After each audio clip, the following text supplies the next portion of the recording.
Bonjour à toutes et tous, bienvenue sur le podcast de la Fédération française d'haltérophilie musculation. Ici, nous parlons d'entraînement, de technique, de préparation de l'athlète pour la performance et aussi de santé, en explorant toute la puissance de l'haltérophilie et de la musculation. Que vous soyez jeune pratiquant, compétiteur, coach ou simplement adepte du renforcement musculaire pour votre santé, ce podcast est fait pour vous. Ensemble, nous allons décrypter les méthodes d'entraînement, les bonnes pratiques et les avancées scientifiques pour vous aider à progresser en toute sécurité et à profiter pleinement des bienfaits de notre discipline. Aujourd'hui, nous recevons un invité exceptionnel qui va partager son expertise. Alors installez-vous bien, c'est parti. FFHM, technique, force et explosivité au service de la performance et de la santé. Bonjour à tous, bienvenue pour ce premier podcast FFHM. On a l'honneur pour ce premier podcast d'accueillir Tommy Petit, plus connu sous le nom de The Barbell Scientist sur les réseaux.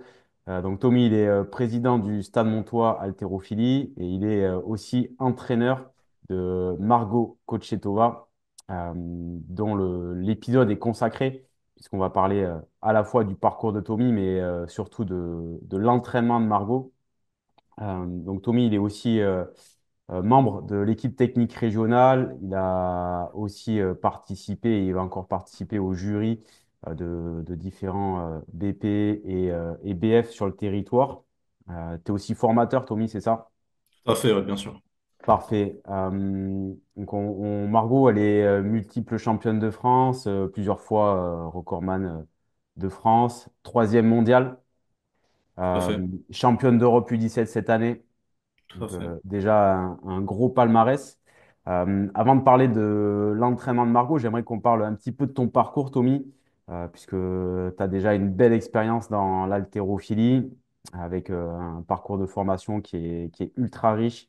Donc, j'aimerais qu'on parle un petit peu de ça. Qu'est-ce qui t'a donné envie, toi, de devenir entraîneur et spécifiquement entraîneur d'haltérophilie? Dans un premier temps, c'est un peu un concours de circonstances parce que j'ai fait le parcours assez traditionnel donc en rentrant en STAPS après le lycée. Et sur ma première année, je pensais m'orienter vers éducation et motricité, donc enfin, en première année de STAPS, quand Prof je de suis rentré. PS. Et il fallait choisir une option en L1. Et moi, je pratiquais déjà un peu la musculation. Du coup, j'ai pris l'option haltérophilie et musculation. Et une chose en entraînant une autre, à force de m'entraîner et de développer mes compétences dans l'entraînement, j'ai vu que en fait, l'haltérophilie, c'était utilisé dans pratiquement toutes les disciplines. J'ai commencé à me prendre au jeu, à m'entraîner de plus en plus et à acquérir un niveau en haltérophilie. Et je me suis dit que finalement, je me voyais bien plus dans l'entraînement, dans le développement de la performance que finalement dans l'éducation. Et donc, petit à petit, j'ai passé ma licence et après, j'ai poursuivi sur le master entraînement et optimisation de la performance sportive. D'accord, parce que tu as fait ta licence du coup à Tarbes, c'est ça? Tout à fait, j'ai fait ma licence entraînement sportif du coup à Tarbes et après, j'ai prolongé sur le master, donc entraînement et optimisation de la performance sportive à Toulouse. D'accord, parce que la licence 1 à Tarbes, c'est généraliste, comme dans beaucoup de STAPS. Et après, tu commences Tout à à te fait. spécialiser en licence 2, c'est ça? Tout à fait, ouais. Tu choisis ton parcours en L2, ouais. Ok, donc licence à Tarbes, c'est là où tu as touché tes premières barres d'haltéro, on va dire. Ouais, tout à fait, exactement. J'ai eu la chance de tomber sur un prof qui m'a permis de découvrir l'haltéro dans les meilleures conditions et qui aussi m'a permis de valider les BF, donc BF1 en L2 et BF2 en L3, Ok, ce qui me permet à la licence à la sortie de ma licence d'avoir ma licence et à la fois mes deux brevets fédéraux et d'avoir quand même une certaine expérience et des compétences dans l'haltérophilie déjà. d'accord. Et du coup, toi, tes premiers pas dans le monde de l'haltéro en tant que pratiquant, c'est donc au STAPS de Tarbes. Et après, en termes de coaching, ça a été quoi le début? Alors le début, les tout premiers pas, c'est encore à l'université, c'est quand tu encadres tes camarades. Et après, donc sur mon master, j'ai eu la chance de faire ma première année de stage au pôle Esport Altéro, qui est devenu maintenant le pôle France Jeune. Et sur ma deuxième année de master, donc j'étais préparation physique, enfin j'étais en charge de la préparation physique des groupes Élite et Élite Plus du Stade Toulousain de tennis, et où je mettais en place de l'haltérophilie chez les jeunes notamment, et D'accord, ouais. sur quelques pros du tennis. Très intéressant. On pourra consacrer peut-être un épisode ensemble sur l'utilisation de l'haltéro en préparation physique, vu tes expériences sur ça. Avec plaisir. Ouais. T'as parlé d'un prof en STAPS qui t'a mis dans les meilleures conditions d'apprentissage. Est-ce que tu as eu d'autres modèles ou d'autres inspirations dans ce milieu qui t'ont motivé à devenir coach d'haltérophilie? Ben, du coup, sur ma première année au Pôle Espoir, là, c'est la rencontre un peu presque inespérée. Donc, je faisais de l'haltérophilie, mais ce n'était pas encore vraiment ma passion, mon hobby numéro un, mon loisir et mon travail. Et un des jeunes pensionnés du pôle, il se trouve que c'était donc Makary Kochetov, le grand frère de Margot, et qui finalement en fait habitait à 600 mètres de chez moi. Et donc l'un des meilleurs espoirs français de l'haltérophilie se retrouve à habiter à 600 mètres de chez moi à Mont-de-Marsan. Et donc du coup là, à partir de là, on a noué quand même une certaine amitié. On a commencé à s'entraîner ensemble toutes les semaines, et notamment pendant le Covid, où on s'est entraîné ensemble tous les jours, 2 fois par jour. Et à partir de là, mon expertise, ma compétence et mon niveau d'entraînement a drastiquement augmenté. Ok. Et en termes d'expérience, donc là, tu entraînes Margot, mais pas que. Est-ce qu'il y a une expérience là pour l'instant dans ta carrière d'entraîneur qui a été très marquante et qui t'a vraiment fait progresser? J'ai eu la chance d'entraîner quand même pas mal de sportifs de gros calibre, je pourrais dire. Donc, en haltérophilie, il y a forcément il y a Margot, mais il y a d'autres athlètes au niveau national. Mais après, sur de la préparation physique, j'ai eu la chance de bosser avec des sportifs professionnels, notamment dans le monde dans le sport automobile. Donc, un pilote qui est champion du monde en endurance et en super sport, et donc qui a été pilote en superbike. Donc, c'est l'une des meilleures divisions du sport automobile, avec un vice-champion d'Europe en kickboxing Muay Thai avec un champion du monde de boxe anglaise et notamment avec un footballeur professionnel. Et donc, Yes. toutes ces expériences, je pense, qui, mis bout à bout, contribuent à développer mon panel de compétences et à faire Hmm. en sorte que j'ai acquis l'expérience nécessaire. Ouais, parce que si je synthétise un petit peu ton profil, tu as à la fois une belle expérience sur l'entraînement en haltéro pur et dur, on va dire, mais tu as aussi dans ton bagage de compétences tout ce qui est préparation physique pour d'autres sports. Donc ça, Ouais, tout à fait. C'est-à-dire que les premières années, j'étais vraiment, je pense, axé uniquement préparation physique. C'était ce à quoi je me destinais. Et petit à petit, c'est vrai que je me suis, là encore, de par des choix de vie et des concours de circonstances, je me suis retrouvé à un poste de président d'haltéro, d'un club d'haltéro. Et donc, forcément, à faire de l'haltéro quasiment toute la journée, à encadrer de l'haltéro toute la journée. Et donc, je pense que j'ai pris pas mal en compétences. Ouais, tu as un beau parcours déjà, tu es encore jeune, tu as 27 ans, c'est ça, 28, Tout à fait, ouais. 27. 27, ouais. Ouais, super. Et du coup, pour toi, c'est quoi les compétences qui sont indispensables pour entraîner des jeunes athlètes de haut niveau comme Margot, par exemple? Bon, alors là, il y a forcément des compétences techniques. Parce que là, aujourd'hui, dans le cadre de Margot, il y a quand même son niveau d'expertise à elle, il est extrêmement élevé. Donc, des compétences techniques sur la gestuelle, forcément des compétences au niveau programmation et planification. Parce que à ce niveau-là, quand on vise des performances, des podiums sur les plus hautes compétitions nationales et internationales, en fait, on peut plus se contenter de programmer au hasard et de faire des séances au jour le jour. Donc, il faut être en mesure de savoir ce qu'on fait, savoir ce qu'on propose, d'être en mesure de la corriger, mais aussi d'être des compétences d'écoute. Hmm. Parce que forcément, elle a eu 16 ans il y a quelques mois, et forcément, on n'entraîne pas quelqu'un de 16 ans comme on entraîne quelqu'un de 25 ans également. Ok. Toi, tu es aussi athlète.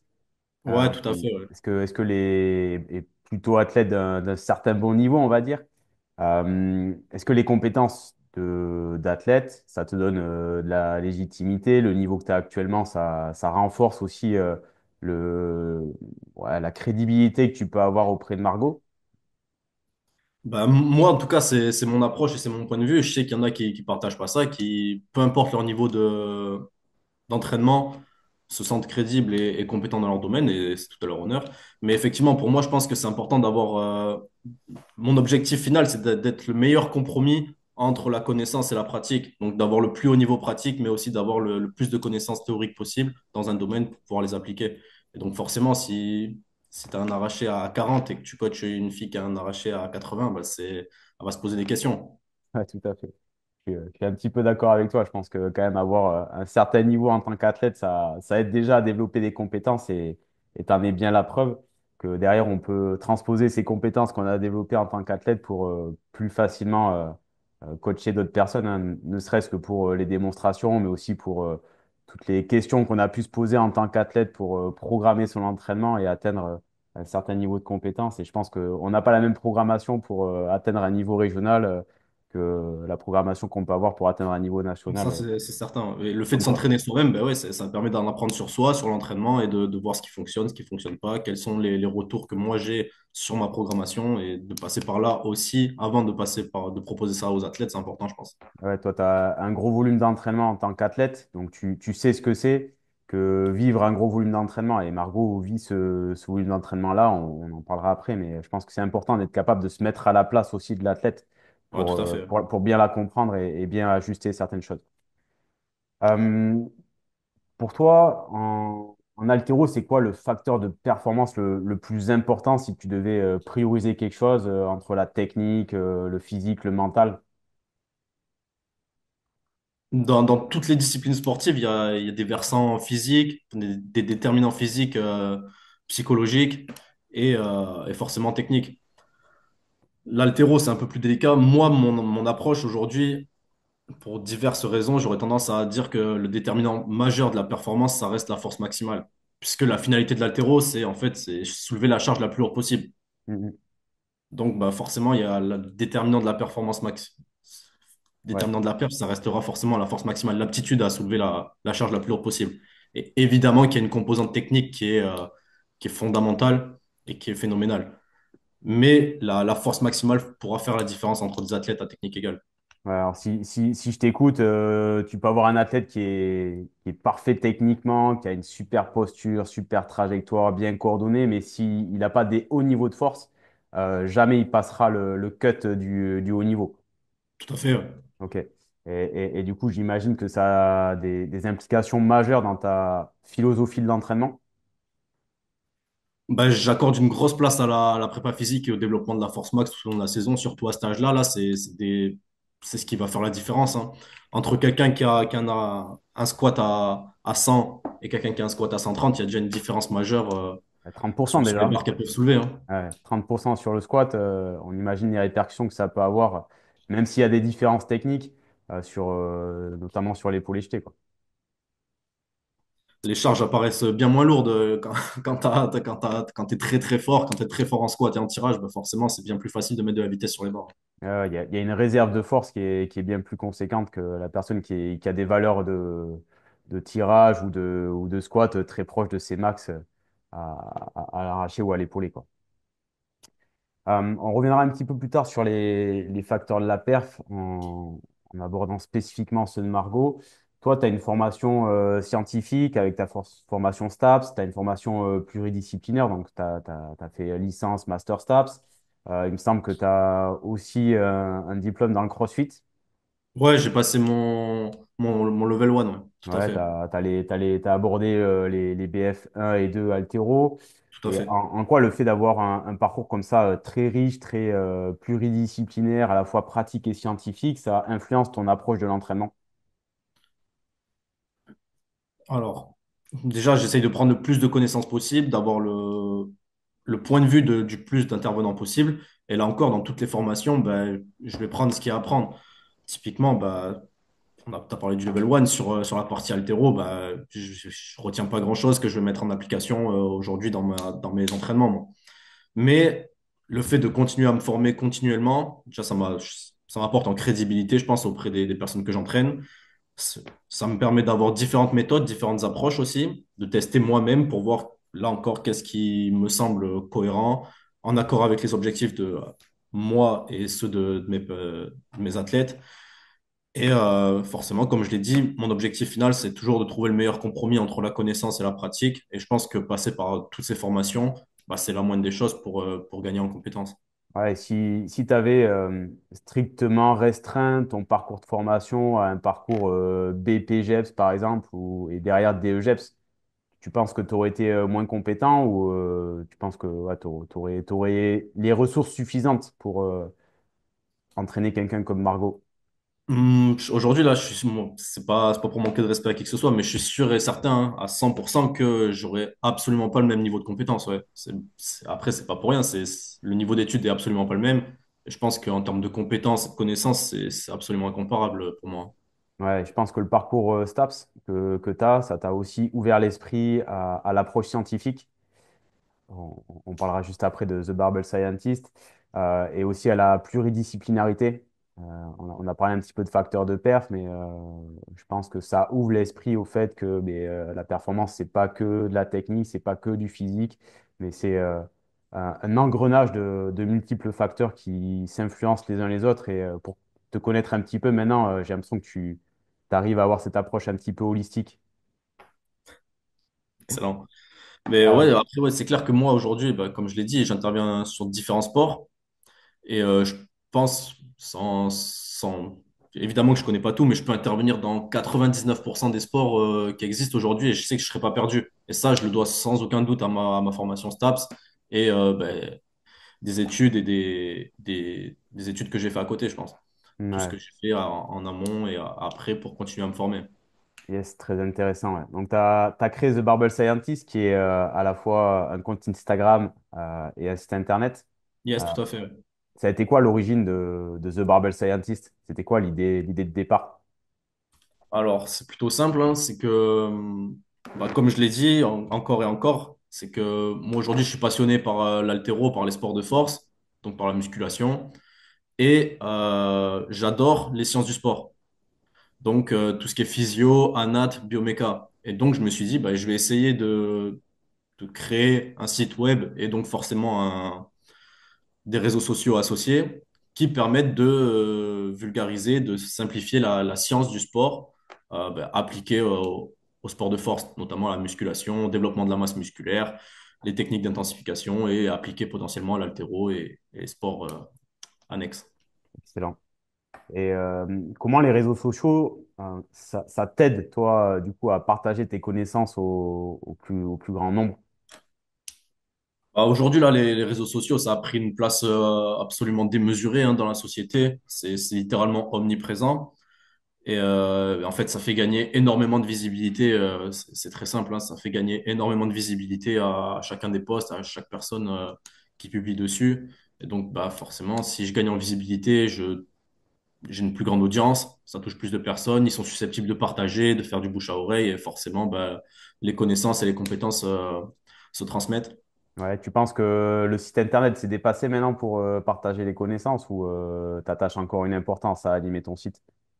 Alors, moi, mon avis, c'est que le site internet, c'est totalement dépassé quand on voit les formats actuels de ce qui explose sur, bah, notamment sur TikTok, sur Instagram.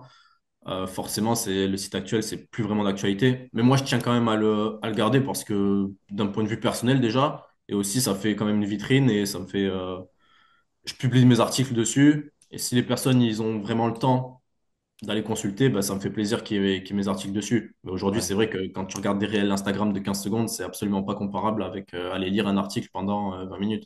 Ouais, disons que les deux sont complémentaires. Tu vas avoir plus une approche superficielle sur les réseaux et une approche plus de fond sur le site internet. Et peut-être que pour toi, en termes de référencement long terme, le site internet, effectivement, il mérite de toujours exister. Ouais.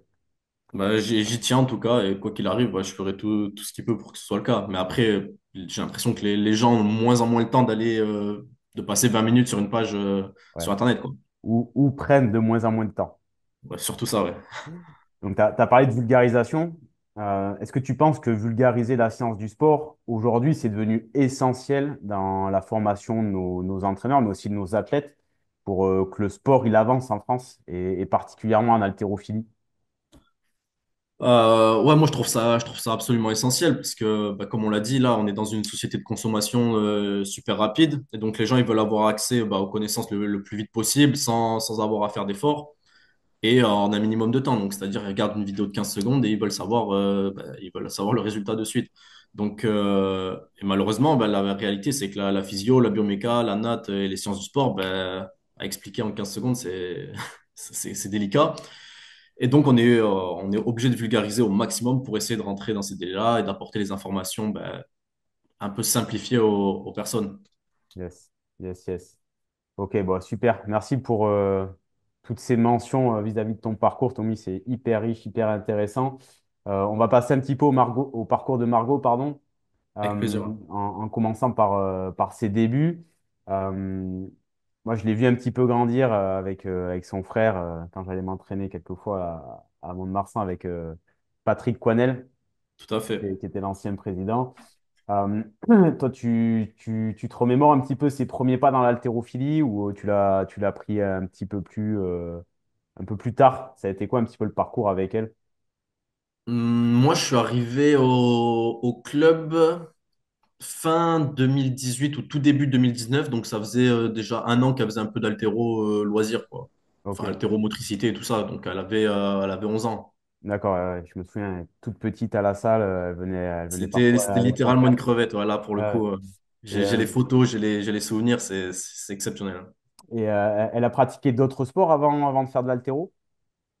Elle a commencé l'haltéro très tôt et elle a fait de l'athlétisme jusqu'à ses 14 ans, Ok, en parallèle de l'haltérophilie. De ses 14 à 16 ans, elle a fait de la gymnastique aussi en parallèle. ok. Et, euh, et voilà, c'est déjà pas mal, en plus de Ouais, l'haltéro. c'est déjà pas mal. C'est deux sports à composante neuromusculaire assez importante. Euh, ouais, du coup, tu penses que ça lui a servi de faire de la gym, de faire de l'athlé? Ouais, moi je pense que là, à son âge, donc chez quelqu'un d'assez jeune et dans un sport comme l'haltéro, où en fait le niveau de performance maximale il a atteint assez tard en haltéro, je pense que chez les jeunes, on a tout intérêt à pas se spécialiser très très tôt en haltéro et à favoriser en fait la motricité. Donc vraiment avec des sports comme ça, comme l'athlétisme ou la gymnastique, qui permettent d'avoir un développement neuromusculaire, de la motricité, et qui sont des sports hyper polyvalents. À côté de l'haltéro, je pense qu'il y a presque rien de mieux, hein. Ouais, ouais. Ouais, c'est assez complémentaire. Si je regarde les compétences de gainage que peuvent développer les gymnastes, par exemple, je suis sûr et certain que ça sert à l'haltéro.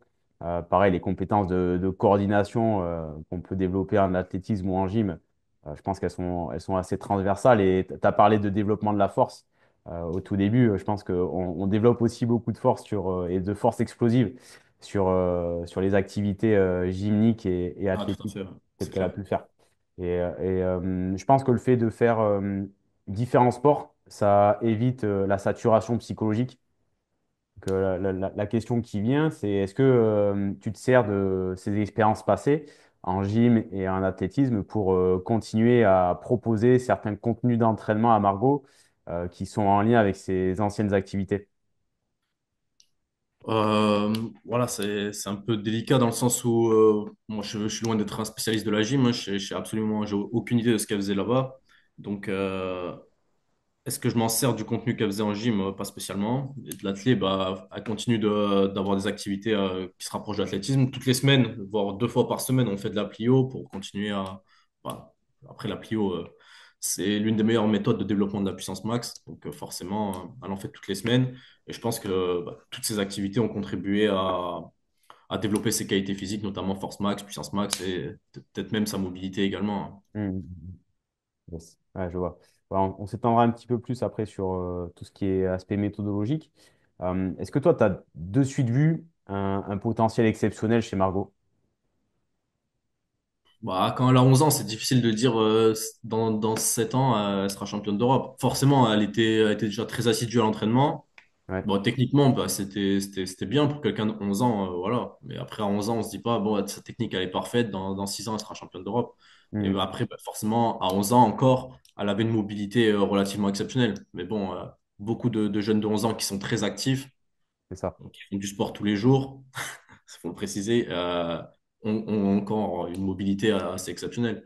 Donc, Ouais, dans un premier temps, les premières années, c'est bah, je l'entraîne, j'essaye de développer bah, surtout sa motricité, qu'elle soit une sportive accomplie, qu'elle soit en mesure de sauter, de courir, de déplacer des charges, de placer son dos et bah, d'être en bonne santé déjà dans un premier temps. ouais. Ouais, si je synthétise, tu as vu de l'assiduité chez elle, donc tu as vu une certaine motivation, j'ai envie de dire. Ouais, Et très assidu par contre, ça, ouais, indéniable. et tu as vu un bon potentiel athlétique avant de voir un bon potentiel d'haltérophile. Ouais, c'est ça, parce que ouais, c'est trop délicat de se projeter sur une période aussi longue à 11 ans, de savoir quelle charge elle sera en mesure de déplacer dans 5 6 7 ans, hein, c'est délicat. Ouais. Ouais, on pourra revenir plus tard sur notre podcast sur tout ce qui est profilage qu'on met en place à la Fédé, mais je pense que ça donne des indications d'avoir ces actions de profilage. Ça a été quoi les moments clés de son parcours à Margot là, depuis que tu la suis? Autrement dit, ça a été quoi les grandes étapes que tu l'as vu franchir pour te dire là, elle commence à aller vers un parcours de haut niveau? Bah forcément, il y a les premières barres, un peu les caps, hein. Donc, c'est son premier arraché à 40, son premier arraché à 50, le premier épaulé jeté à 60, hein. Même elle, ça lui fait super plaisir. Tu vois, 60, c'est un cap. Et là, aujourd'hui, maintenant, elle fait des épaulés jetés à 91. Donc, déjà, il y a une route qui a été parcourue qui est phénoménale. Et après, bah, la première grosse étape, c'est la première qualification au championnat d'Europe. Tu vois, c'est assez phénoménal. Et en plus, ben, forcément, elle ramène 3 médailles Ouais, sur sa première participation au championnat d'Europe. Donc là, ben, déjà, on prend une sacrée claque. On se dit, ah oui, quand même, il va pas pour rien. On s'entraîne pas pour rien, surtout. Donc, elle s'entraîne pas 4 5 6 fois par semaine pour rien. Et, euh, et finalement, ben, elle a quand même un sacré niveau. Parce que moi, je la vois tous les jours au club. Et je commence presque à banaliser des fois. Je me dis, ouais, bon, ben, c'est habituel. Elle est au fond de la salle, elle fait des arrachés, elle fait des doublés, des triplés à 70 à l'arraché. J'y prête presque plus attention parfois. ouais, Et en fait, c'est devenu quand normal. C'est après, devenu normal. voilà, quand 2 semaines après, elle revient avec 3 médailles au championnat d'Europe, je me dis, ah, quand même, Ouais, ça te permet forcément. de, aussi, toi, en tant que coach, de recontextualiser son niveau par rapport à la réalité du niveau international. Voilà, exactement, ouais, tout à fait. Et donc, forcément, bah, il y a la première participation au championnat d'Europe comme grande étape, pardon. Et après, bah, les années qui suivent, il y a forcément les qualifications de nouveau au championnat d'Europe et les participations au championnat du monde qui, là, marquent encore une marche au-dessus. Ouais. Et donc, la saison dernière, elle fait championne d'Europe U17, troisième place mondiale. Toi, Tout à fait. qu'est-ce que tu as ressenti quand elle a décroché ce titre et cette troisième place? Franchement, c'était assez exceptionnel parce que bah là, maintenant, ça fait plus de 5 ans que Margot, honnêtement, c'est pas juste mon athlète, hein, ça fait 5 ans que je m'entraîne avec elle tous les jours. Parfois, on s'entraîne ensemble 2 fois par jour. C'est presque ma partenaire d'entraînement. Ça fait 5 ans que je la vois bah, littéralement tous les jours. Donc, forcément, bah, je la vois pas juste comme mon athlète. Et donc, quand ça se concrétise comme ça, ben, forcément, il y a un sentiment de fierté et de la joie pour elle parce que je sais que c'est 5 6 ans d'entraînement quasi quotidien qui se concrétisent en quelques secondes. Hum, Donc hum, forcément, il y hum. a un sentiment de fierté assez phénoménal. Ouais. Alors, tu as parlé de différentes barres franchies, 40, 50, 60. Bon, ça paraît un peu linéaire comme ça, mais on sait que l'atteinte des hauts niveaux de performance, c'est jamais linéaire. Euh, on a parlé des réussites, mais est-ce qu'il y a eu des obstacles dans l'atteinte de ce haut niveau de performance que Margot, elle a dû surmonter surmonter avec toi? Hein. Est-ce qu'il y a eu, par exemple, des blessures, des moments de remise en question? Ben, forcément, moi, enfin, il y en a forcément eu, mais jusqu'à présent, je pense que le parcours, il est quasi parfait. Donc la progression, bien sûr, c'est jamais linéaire, mais jusqu'à présent, la progression, elle est on peut difficilement envisager de faire mieux. Parce que tous les ans, elle prend quasi 10 kilos sur ses barres.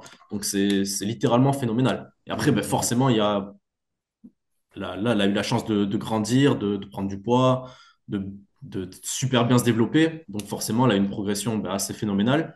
Mais forcément, que dans les années à venir, on va forcément, à un moment ou à un autre, atteindre un plateau.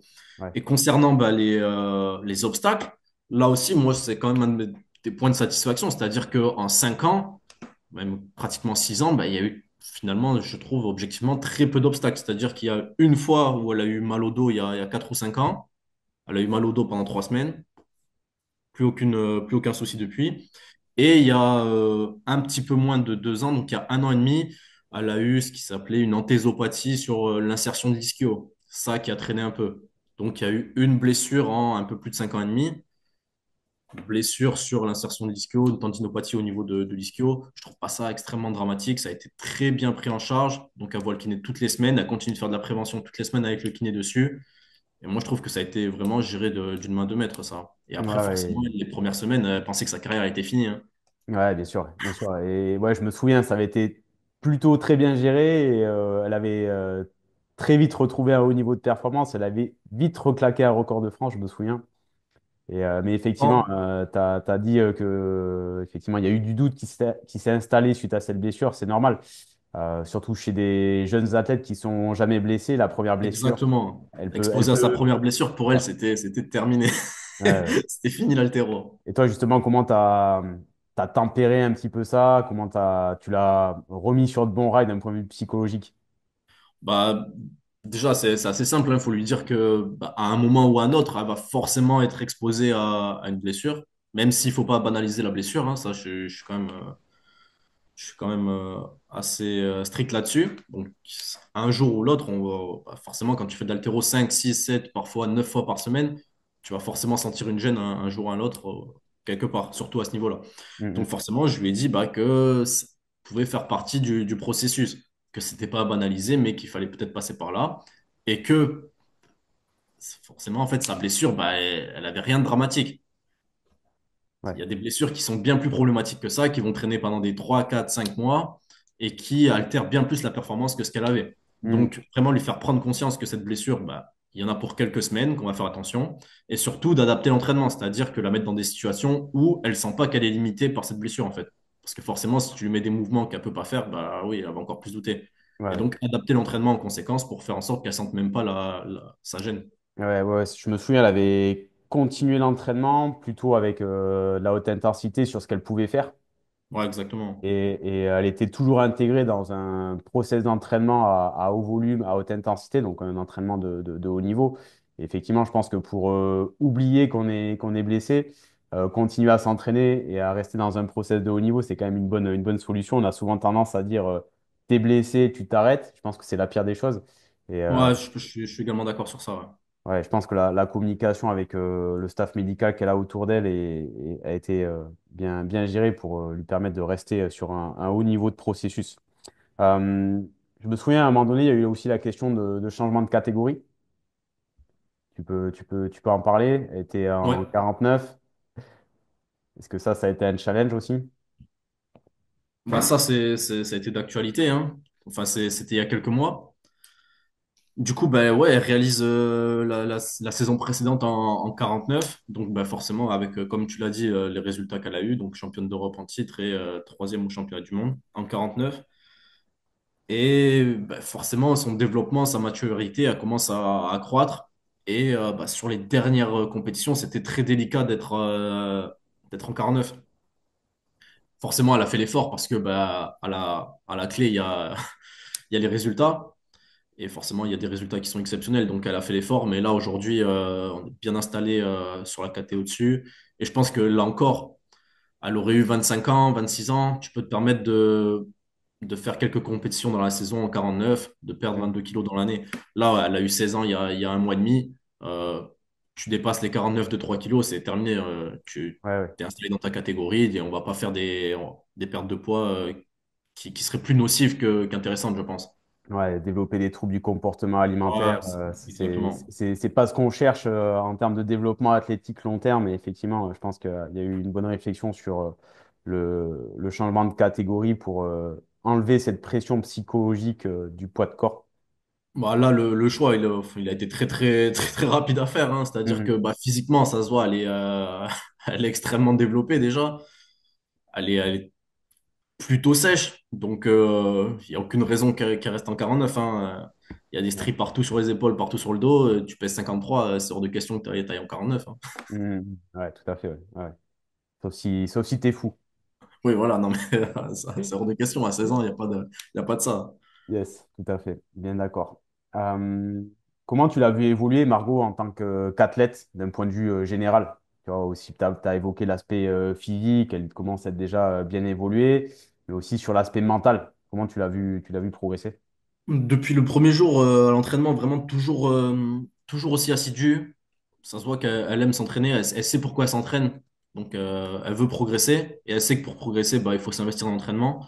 Et ça, c'est presque choquant de voir à quel point bah, elle est assidue à l'entraînement. Tous les jours, elle est là à l'entraînement, tous les jours, elle est à la même heure, même intensité, même envie à chaque fois à l'entraînement, même envie sur les barres. Et l'aptitude qu'elle a à répéter bah, tous les jours, depuis 6 ans, quasiment les mêmes séances, hein. Enfin, faire la même chose tous les jours, elle fait de l'arraché, de l'épaulé, des squats, des tirages tous les jours depuis 6 ans, alors que bah, là, elle a 16 ans. C'est assez impressionnant. Donc, je pense que d'un point de vue assiduité, c'est assez impressionnant. Ouais. Euh, Après, sur l'écoute aussi, elle est toujours très à l'écoute. À chaque fois qu'on lui fait une remarque, que ce soit moi ou des fois son frère est là sur les séances, de temps en temps quand il est en vacances, elle prend en compte systématiquement ce qu'on lui dit en fait. Mhm. Donc ça, c'est hyper intéressant parce qu'elle est quand même consciente que bah, on est là pour l'aider, que on a des choses potentiellement à lui dire et qui permettraient d'optimiser sa performance. Et donc ça, je pense que c'est vraiment une bonne chose. Et aussi, elle n'hésite pas à demander bah, si quelque chose ne va pas en fait, tout simplement. Ouais, ouais. Le but de la séance, qu'est-ce qu'elle doit faire, les consignes.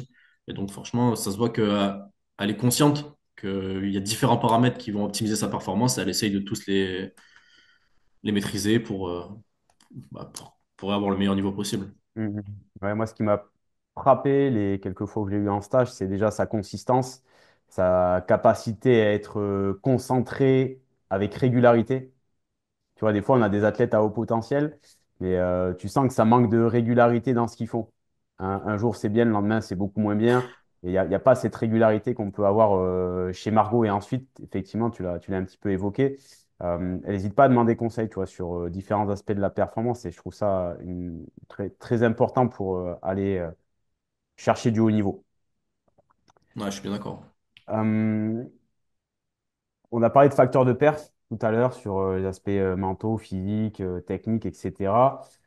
Pour toi, en lien avec la question précédente, c'est quoi les plus grandes forces de Margot? Mais alors là, pour le coup, pour moi, c'est quand même technique, notamment sur le passage et la vitesse de chute. C'est assez, c'est assez impressionnant, je trouve. Et après, bah là, sur les dernières années, on a vraiment fait le nécessaire pour développer au max les qualités physiques, soit puissance et force max, parce que bah, forcément, je trouve que techniquement, c'est jamais parfait, mais c'est quand même relativement efficace. Je pense que là encore, pour moi, la technique, c'est quelque chose qui n'est pas fixe, donc c'est-à-dire qu'elle a 16 ans. Peut-être que la technique qu'elle a aujourd'hui, c'est pas exactement la technique qu'elle aura dans 4 ans, donc c'est quelque chose qui peut être susceptible de varier. Et donc, on a tout intérêt à prendre de l'avance sur les qualités physiques, c'est-à-dire qu'aujourd'hui, bah, elle a 120 en squat. Si dans quelques mois, si dans 6 mois, elle arrive à avoir 140, bah, en fait, sans forcément varier sur les facteurs techniques, bah, elle aura plus 10 kilos sur son arraché. Alors que Hmm. techniquement, bah, on n'aura pas tant travaillé que ça, on aurait juste fait du développement. Ouais, donc Tommy, je rebondis sur ce que tu viens de dire. C'est hyper intéressant parce que ça va un petit peu à l'inverse de ce qu'on peut voir traditionnellement, où on a tendance à mettre beaucoup de focus sur l'aspect technique chez les jeunes avant de mettre le focus sur l'aspect physique. Et effectivement, je pense qu'il faut profiter du fait qu'un jeune, il est très malléable d'un point de vue neuromusculaire pour développer ses compétences justement neuromusculaires. Alors que la technique, comme tu dis, elle peut être amenée à évoluer. Mais si on gagne du temps sur le développement physique, je pense que c'est quelque chose qu'on va conserver après, malgré le fait que la technique pourra changer. Et Parfait. si je raisonne par rapport à ta philosophie, j'ai l'impression que il vaut mieux construire d'abord un athlète avant de construire un haltérophile. Ben, comme je l'ai dit presque en intro, pour moi, le déterminant de la perf en haltéro, ça reste la force max. Et donc, forcément, le meilleur moyen de soulever lourd, en fait, en haltéro, ben, c'est d'avoir des gros niveaux de force max et donc forcément d'être très fort sur squat et tirage. Hmm. Donc, il y a énormément d'exemples qui existent à des niveaux bien, bien moindres. Tu as des mecs qui veulent arracher 100 kilos, leur objectif, c'est d'arracher 100 kilos. Il y a celui qui a 180 en squat nuque, qui arrache 100 avec une technique un peu moyenne. Mais celui qui a 120 en squat nuque, bah, il arrachera probablement jamais 100. C'est vrai. Ouais, et on le voit bien dans le CrossFit, par exemple, où quand tu vas dans une box, tu Typiquement. as, des mecs avec des physiques énormes. Techniquement, quand tu es un puriste de l'haltéro, ça peut te faire un petit peu mal aux yeux, mais effectivement, ils vont arracher 100 parce ils Exactement. ont ce physique énorme. Euh, Exactement. Et si derrière, tu fais le travail nécessaire pour optimiser évidemment la technique, pour améliorer un peu le ratio entre force et technique, bah forcément, les mecs, ils ont un potentiel de fou. Ouais, si on revient au cas de Margot, si on expose un jeune à du travail neuromusculaire varié, comme elle a pu le faire avec la gym, avec l'athlé, avec maintenant l'haltéro et toute la préparation physique de développement de la force que tu lui mets, effectivement, on peut avoir, arrivé à l'âge adulte, un vrai potentiel et un vrai niveau sur le plan neuromusculaire. Et derrière, si on pose une technique à peu près optimisée, effectivement, je pense qu'on a de bonnes chances d'avoir un haut niveau de performance. Euh, Exactement, ouais, c'est mon approche, hein, en tout cas. Parce que je ok. pense qu'à arriver à ce niveau-là, ben, passer des heures et des heures et des heures à essayer de corriger un détail technique, c'est peut-être moins viable que passer ces mêmes heures à développer la force max qui permettrait d'avoir un gain supérieur, en fait, tout simplement. Ouais, je comprends. Je comprends. Donc, Margot, gros volume d'entraînement, tu as dit quotidien, voire bi-quotidien. Ouais, tout à Comment, fait. comment tu l'aides à maintenir un équilibre entre cet aspect performance, recherche de la performance par un process très important et son bien-être personnel? Alors, de manière générale, elle a un jour off dans la semaine, donc déjà. Tous les jeudis, c'est destiné à la prépa physique, donc ou au renfort général. Donc, elle fait quasi pas d'haltéro le jeudi, déjà. Donc, ça Ok. permet d'avoir une coupure en milieu de semaine aussi. C'est-à-dire que bah, le jeudi, elle fait pas d'haltéro ou elle fait un mouvement un peu de renfort G ou renfort spé haltéro vite fait. Mais derrière, elle fait que de la prépa physique. Et après, bah, en fonction des périodes, en fait, elle a des activités annexes également. Donc, c'est-à-dire qu'elle a bien évidemment sa séance d'haltéro, mais il n'y a rien qui l'empêche Moi, ça m'arrive d'aller jouer au tennis ou au padel avec elle en dehors de l'haltéro, et ça permet de casser un peu la routine de l'haltéro matin, midi, soir, haltéro matin, midi, soir. Ça permet un peu de sortir de ces phases d'entraînement et de se Mhm. changer les idées aussi. Et c'est Ouais, pas pour autant que c'est mauvais pour la ouais, performance. ouais, on pourrait se dire comme ça, quelqu'un qui connaît pas trop le développement athlétique long terme, aller jouer au paddle ou aller jouer au tennis, c'est complètement bête. Mais en fait, rien que sur le plan psychologique, pour éviter qu'elle sature, et Exactement. aussi sur le plan physique, pour lui laisser un petit niveau d'activité, c'est quand même hyper pertinent. Moi, j'ai l'habitude de dire que haut niveau et sédentarité, ça va pas bien ensemble. Et qu'il vaut mieux, quand on s'entraîne beaucoup, avoir un petit niveau d'activité plutôt que de rester sur le canapé à rien faire. Donc, je trouve ça. Bah, je suis d'accord. Bah, je pense qu'elle aussi, après, bah, elle adore bouger, elle adore le sport. Donc, forcément, et, f- et comme je l'ai dit, là, ça fait 5 ans enfin, 6 ans qu'elle fait de l'haltéro, 5 ans que je suis avec elle quasi tous les jours. Et forcément que l'haltéro, malheureusement, il faut le dire, c'est que c'est vite redondant, hein. Si tu fais que ça de ta vie, tu fais arracher, épaulé jeté, squat, tirage tous les jours. Là, elle fait ça depuis 6 ans. Mhm. Évidemment que je pense que ça peut pas faire de mal de se changer les idées un peu. Ouais, ouais. Et elle va sûrement faire ça encore pendant encore des années. Donc, je vois pas où est le souci, au contraire. Ouais, et vu ton profil, tu as les compétences pour animer un peu de tennis, un peu de paddle de manière raisonnable. Donc, c'est plutôt smart d'utiliser tes compétences pour la faire sortir un petit peu de la salle Ouais, d'haltéro. voilà, elle fait ce qu'elle aime. Et bah après, forcément, on fait pas ça 2 jours avant la compétition, hein, mais Bien sûr, ouais, bien sûr. elle fait ce qu'elle aime et ça permet de se changer les idées. C'est ludique. Franchement, il Tout y en est a que du bon question pour nous, de hein. planification et je pense aussi pour tout ce qui est synthèse de la vitamine D, aller s'exposer un petit peu au soleil l'été et sortir de la salle d'haltéro, c'est plutôt pas mal pour prévenir les blessures ensuite sur la période hivernale. Excellent. Donc Margot, elle n'est pas en structure de haut niveau. Non. Néanmoins, son environnement actuel, vu les résultats, est quand même propice à l'atteinte d'un haut niveau de performance. Donc, comment vous avez organisé ça entre l'aspect médical, l'aspect scolaire, le club?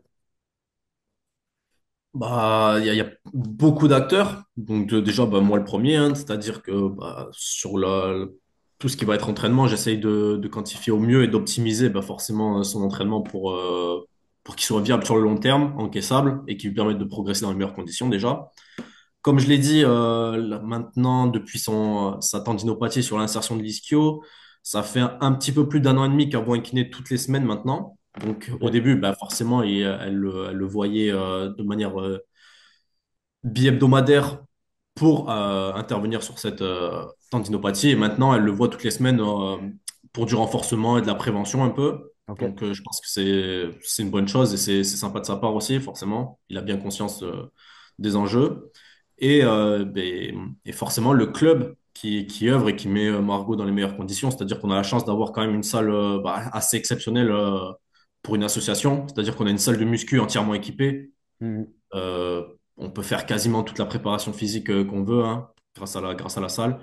Pour une asso, c'est exceptionnel. Et en matos, en termes de matos altéro, bah, c'est pareil, on peut difficilement rêver mieux. Donc il y a largement assez d'espace, il y a tout le matériel nécessaire. Et en plus, elle a un équipementier qui lui a mis à disposition son propre matériel, donc des poids, des barres pour s'entraîner. Et je pense que c'est tous ces éléments qui, bout à bout, bah, contribuent à sa performance, à être dans un cadre bah, qui lui convient. Sur le plan scolaire, elle a également des aménagements donc, qui lui permettent de finir 1 heure plus tôt l'après-midi et donc de libérer un peu plus de temps pour l'entraînement. Ok, super. Et du coup, ouais, sur l'aspect scolaire, c'est quelque chose qui a été négocié avec le lycée, c'est ça?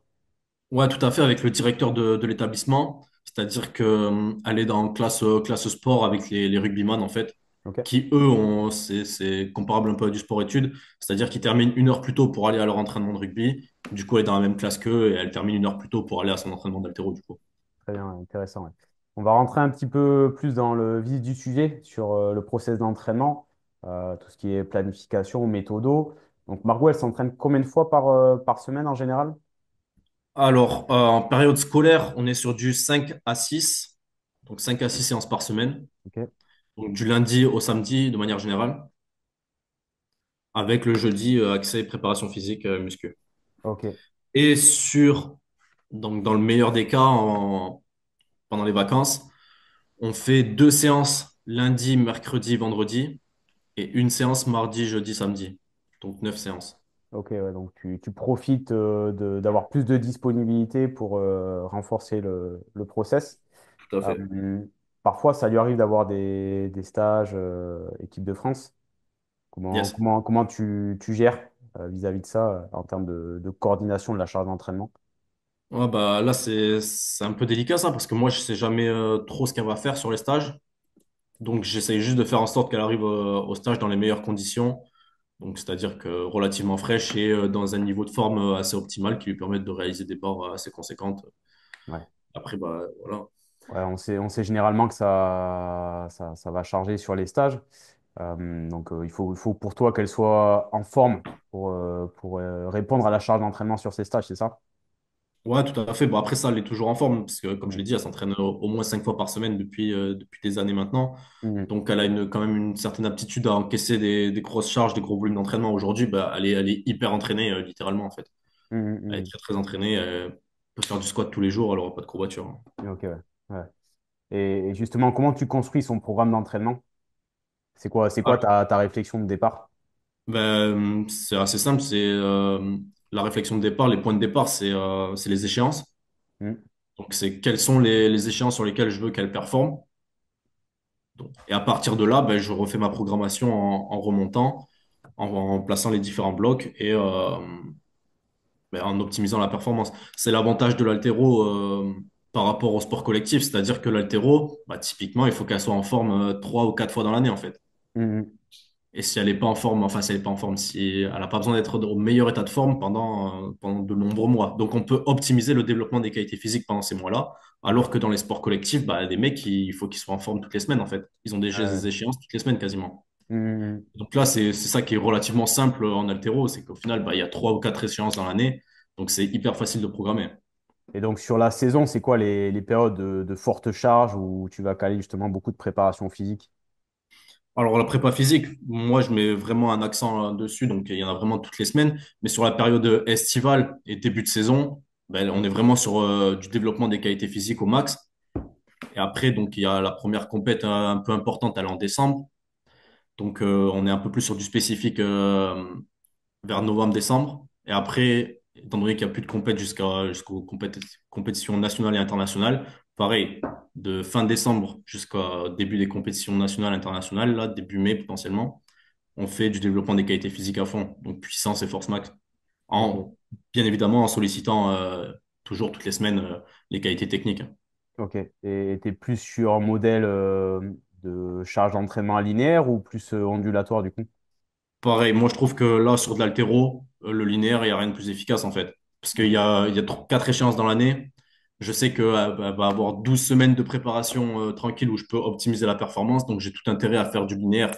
Semaine 1, elle fait un 5x5 à 80 au squat. Semaine 2, elle le fait à 83. Semaine 3, elle le fait à 85. Et forcément, comme ça, je suis sûr à 100% que sur le long terme, elle a progressé de manière significative. Hmm. Ok. Ouais, donc tu as une intensification de la charge d'entraînement qui se fait petit à petit et toi, Ouais, surcharge progressive sur les mouvements de musculation traditionnels. Ok. Ok. Euh, et est-ce que il peut t'arriver des fois de caler sur ces gros blocs de prépa des semaines où ça va décharger? Ah, ça arrive, ouais. Même elle, quand elle le sent, des fois, elle me dit qu'elle est fatiguée en fin de semaine, j'en prends compte et j'essaye d'alléger la semaine qui suit en général. D'accord. Parce que ça aussi, ça à prendre en compte, c'est-à-dire que bah, forcément, elle s'entraîne 5, 6 fois par semaine et elle a également cours tous les jours aussi. Donc forcément, et les Mhm. séances qu'elle fait, bah, c'est pas des séances de 40 minutes. Donc Mhm. forcément, bah, à 16 ans, quand tu vas au lycée 6 fois par semaine, enfin, tu vas au lycée 5 fois par semaine, pardon, tu t'entraînes 6 fois par semaine, tu as aussi bah, une vie sociale, machin, tu as des devoirs, Bien sûr, ouais, ça normal compte. d'être fatigué de temps en temps. Ça compte. Et du coup, tu as mis en place une sorte de suivi, un outil de monitoring pour tout ce qui est quantification de son état de forme, sa fatigue, ou c'est vraiment du questionnement au jour le jour? J'ai un outil qui permettrait de faire ça, qui permettrait d'optimiser. Le fait est que, en fait, bah, moi, au club, je suis pas du tout salarié. Donc, j'ai littéralement pas le temps en fait, de consacrer bah, ça aux athlètes pour lesquels je suis pas payé, en fait. Ouais. Donc, malheureusement, dans la réalité des faits, c'est que c'est au jour le jour. Ouais, après, le questionnement en face à face, ça marche bien aussi, hein. Demander comment tu vas et s'ajuster en fonction de la réponse, je pense que c'est quelque chose que tu fais plutôt bien. Mais malheureusement, du coup, ça me permet pas de recueillir des informations sur des mois et des mois et des mois C'est ça, ouais. C'est et ça. de les analyser. C'est ça. Donc, tu as un ajustement court terme et tu n'as pas l'ajustement long terme que pourrait nécessiter une athlète de haut niveau comme Margot, quoi. Exactement. Mhm. J'aimerais, j'ai les outils, mais en fait, Ouais. ça deviendrait trop chronophage par rapport à ce que moi je vais gagner, malheureusement. Ouais, bien sûr, je comprends. Par rapport à l'orientation du travail, donc on a bien compris que tu mettais un accent particulier au développement physique. Si on raisonne période par période dans la saison, quelle place tu donnes à la partie technique et quelle place tu donnes à la partie physique en fonction de ces moments de la saison, même si bon, en haltéro, clairement, les deux ne sont pas tout le temps dissociables. Ouais, c'est clair. C'est clair, parce que bah, toute l'année, on fait du développement physique, on fait du squat, des tirages toute l'année, on essaie de progresser sur le squat et sur le tirage quasiment toute l'année, sauf bah, les 2, 3 semaines avant une compétition. On va éviter d'aller se fracasser et d'aller à l'échec sur le squat ou le tirage, évidemment. Mais forcément, début de saison jusqu'à début novembre, c'est développement des qualités physiques à fond, donc force max. Et il y a évidemment, comme je l'ai dit, des sollicitations bah, sur des charges un peu conséquentes, techniques quand même, Ouais. toutes les semaines. Donc de vraies sollicitations sur de l'arraché technique, de l'épaulé jeté technique. Et après, comme je- il y a des séances spécifiques sur la technique pour développer et essayer de corriger les légers défauts et solliciter bah, les composantes techniques. Donc, petit à petit, essayer d'optimiser son geste quand même, en Ok. parallèle du développement des qualités physiques. Et je pense que ça, Et, c'est un travail qui est fait toute la saison, en fait. Et donc toi, tu l'exposes quasiment toutes les semaines à du mouvement technique. Toutes les semaines, ouais. Ok. Bah, parce que forcément, l'exigence de l'haltérophilie, c'est faire soulever une charge la plus lourde possible en réalisant ton mouvement technique. Donc, l'exigence de compétition, c'est faire de l'arraché technique. Forcément au moins une fois par semaine, à faire de l'arraché technique. Ne D'accord. serait-ce juste pour avoir la stimulation. Ouais. Et du lourd. Ouais, bah, dans l'idéal, ouais, ça. Sans forcément aller chercher des barres très très lourdes, mais quand même une stimulation qui se rapproche un peu celle de compétition. Ouais, ça serait intéressant de voir le nombre de fois qu'elle est exposée tu vois, à plus de 90% de son max selon les périodes d'entraînement, tu vois. Ouais, ouais, tout à fait. Si je transpose un petit peu au sport d'endurance, on dit que pour développer VO2 max, il faut passer beaucoup de temps sur les zones vertes, mais il faut aussi passer beaucoup de temps dans les zones rouges, même si c'est pas facile de passer du temps dans les zones rouges, tu vois. Ouais, non, c'est clair. Ok. Est-ce que tu as des exercices, toi, que tu privilégies particulièrement par rapport à ta sensibilité de préparateur physique, de coach d'haltéro, mais aussi par rapport au profil de Margot? Moi, il y a des exercices donc, que je propose à quasiment tous mes athlètes maintenant, là. Donc, peu importe leur niveau, ça va être sur du renforcement, déjà sur le renforcement musculaire, donc tout ce qui va être chaîne postérieure. Donc, j'aime beaucoup mettre donc les tirages avec des temps d'arrêt à mi-tibia pour renforcer la chaîne postérieure, notamment bah, ce qui va être lombaire. Parce que faire de l'haltéro, c'est cool, Mais peu importe le niveau de la personne, on sait que bah, forcément, il y a des gens qui sont susceptibles d'avoir des maux de dos. Ouais. Si on peut faire si on peut faire en sorte que l'haltéro, ça renforce le dos, je pense que c'est une très bonne chose. Donc, peu importe le niveau, j'essaye de renforcer au max la chaîne postérieure. Et très souvent, je leur fais faire du Nordic curl. Parce que bah, justement, là, typiquement, Margot, comme je l'ai dit, elle avait une tendinopathie sur l'ischio. Peut-être que si Mhm. j'avais mis ça un peu plus Tôt. tôt en place, ça serait pas arrivé. Mhm, mhm, mhm. Donc, tout ce qui va être renforcement de la chaîne postérieure. Et sur le développement de la force max, j'aime beaucoup les fentes bulgares. Parce que je Ouais. trouve que, il y a un vrai transfert. Enfin, du moins, c'est le mouvement qui permet de progresser sur le mouvement de musculation traditionnel qui permet de progresser le plus sur le squat. Ouais. Typiquement, si quelqu'un progresse sur les fentes bulgares, donc, avec une vraie intensité, vraiment en allant à l'échec cette fois, il progressera sans aucun doute sur ses squats. Et Mhm, s'il mhm. progresse sur ses squats, il progressera sans aucun doute sur l'haltéro. Ouais, même si la base d'appui, elle est différente, Tout pour à fait. toi, tu as un transfert d'un Le appui. développement sur les membres inférieurs, pour moi, c'est un des meilleurs mouvements sur les membres inférieurs, un des Mhm, meilleurs mouvements de musculation traditionnels. mhm. Ouais, ça fait pas de mal en plus de varier les exercices et pas faire squat, squat, squat tout le temps et à un moment donné caler quelque chose qui varie en termes de base d'appui, en termes d'équilibre et qui Tout à en plus fait. va se transférer à l'haltéro aussi bien sur le squat que sur la réception en fente aussi, hein. Ouais, sur la poussée de l'appui dans le sol, sur la poussée des jambes, franchement, je trouve que c'est vraiment redoutable. Ouais, excellent. Il y a d'autres exercices comme ça que tu t'affectionnes particulièrement et que tu proposes à Margot? Bah, après, à Margot, moi, là, c'est vraiment d'un point de vue développement de l'athlète. Elle fait traction et dips toutes les semaines. Pour moi, c'est fondamental. C'est bien de savoir faire de l'arraché lourd, c'est bien de savoir faire de l'épaulé jeté lourd, c'est bien de savoir faire du squat. Ouais. Mais c'est aussi très bien, je trouve, de savoir bah, bouger son corps dans l'espace, son propre poids de corps. Donc, traction, pour moi, c'est la base. Dips, pareil, c'est pas dire que c'est un prérequis, mais pour être un athlète accompli, ça me paraît quand même assez important. Hmm. Après, beaucoup de mouvements de renforcement du dos, donc du rowing pendlay ou des tirages horizontaux. Ouais, d'accord. Ouais, beaucoup de travail de renforcement. Je pense que ça fait partie effectivement du développement athlétique long terme de l'athlète de proposer ça.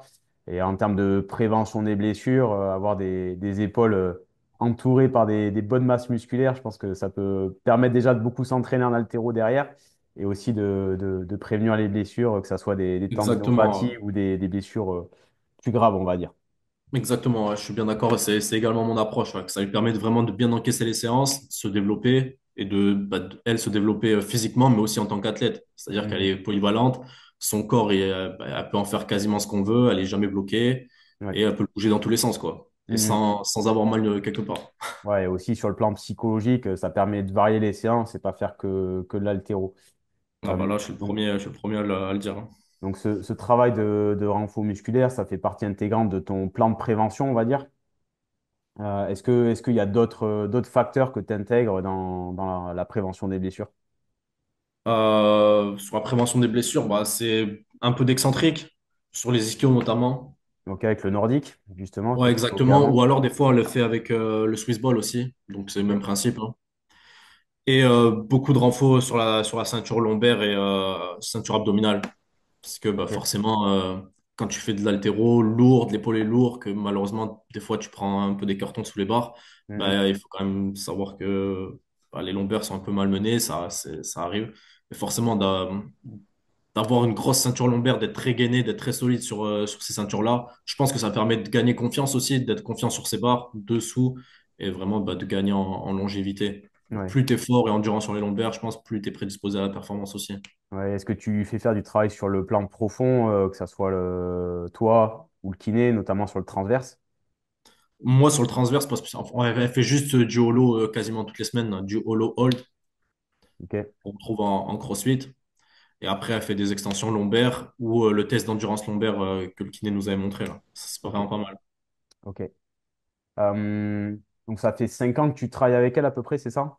Ouais, un tout petit peu plus, je pense. Ouais, ok. En quoi tu as vu les séances évoluer par rapport à ses débuts en termes de volume, en termes d'intensité, mais aussi en termes d'exigence dans le coaching? Bah, ça a changé du tout au tout. Forcément, quand elle a 11 ans, les séances, bah, déjà, elles duraient pas aussi longtemps. Donc, c'était des séances, le but, c'était que ce soit ludique et de solliciter et développer au max sa motricité. Mm. Donc, c'était 20 minutes d'arraché, 20 minutes d'épaulé, un petit circuit fente, un peu de jeté et un petit circuit type CrossFit. Ok. Forcément, là, maintenant, les exigences, aujourd'hui, les séances, le but, c'est pas juste qu'elle s'amuse, Mm. c'est d'optimiser sa performance et qu'elle soit dans les meilleures conditions sur ses compétitions. Donc, forcément, bah, les mouvements, l'exigence des mouvements, c'est plus du tout les mêmes. C'est-à-dire que là, il y a une exigence physique, mais aussi bah, forcément technique. On cherche quand même une certaine justesse technique sur chacun des gestes. Il y a 11 ans, enfin, quand elle avait 11 ans, pardon, bah, si son arraché n'était pas parfait, c'est pas bien grave. Elle fait de Mm. l'arraché, c'est très bien. Ouais, ouais. Donc forcément, même chose. Donc, bah, les charges sont plus les mêmes non plus, évidemment.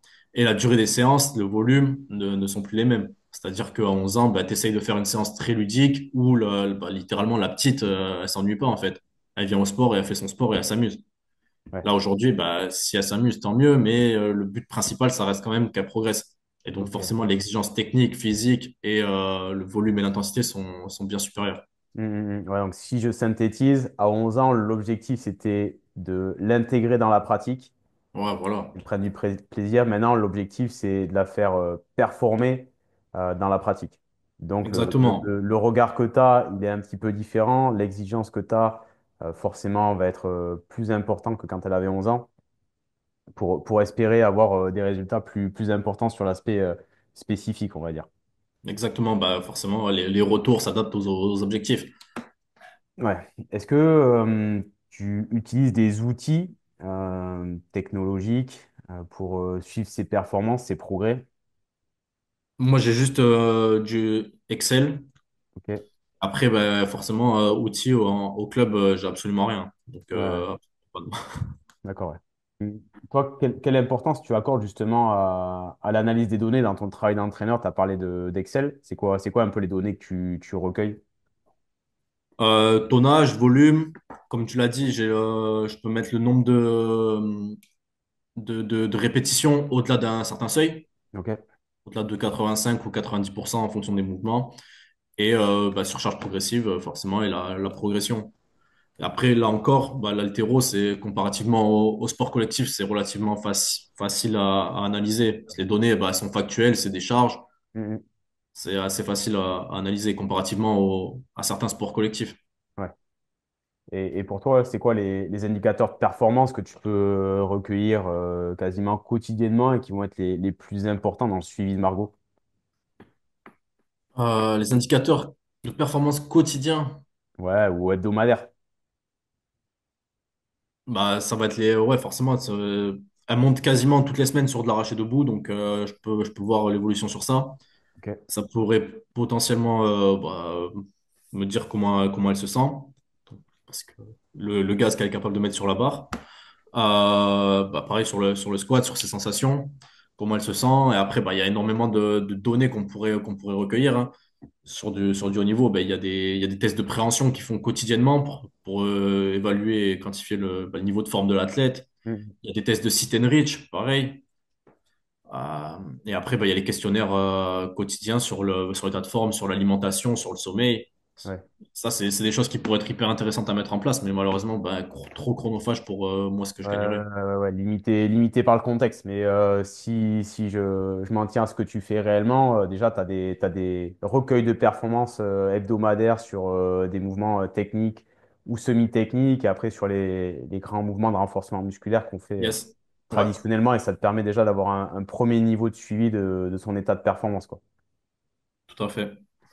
On va parler un petit peu préparation mentale. Comment tu aides Margot à se préparer mentalement avant une compétition majeure? Est-ce que tu fais ça tout seul ou est-ce qu'il y a un petit encadrement complémentaire à toi?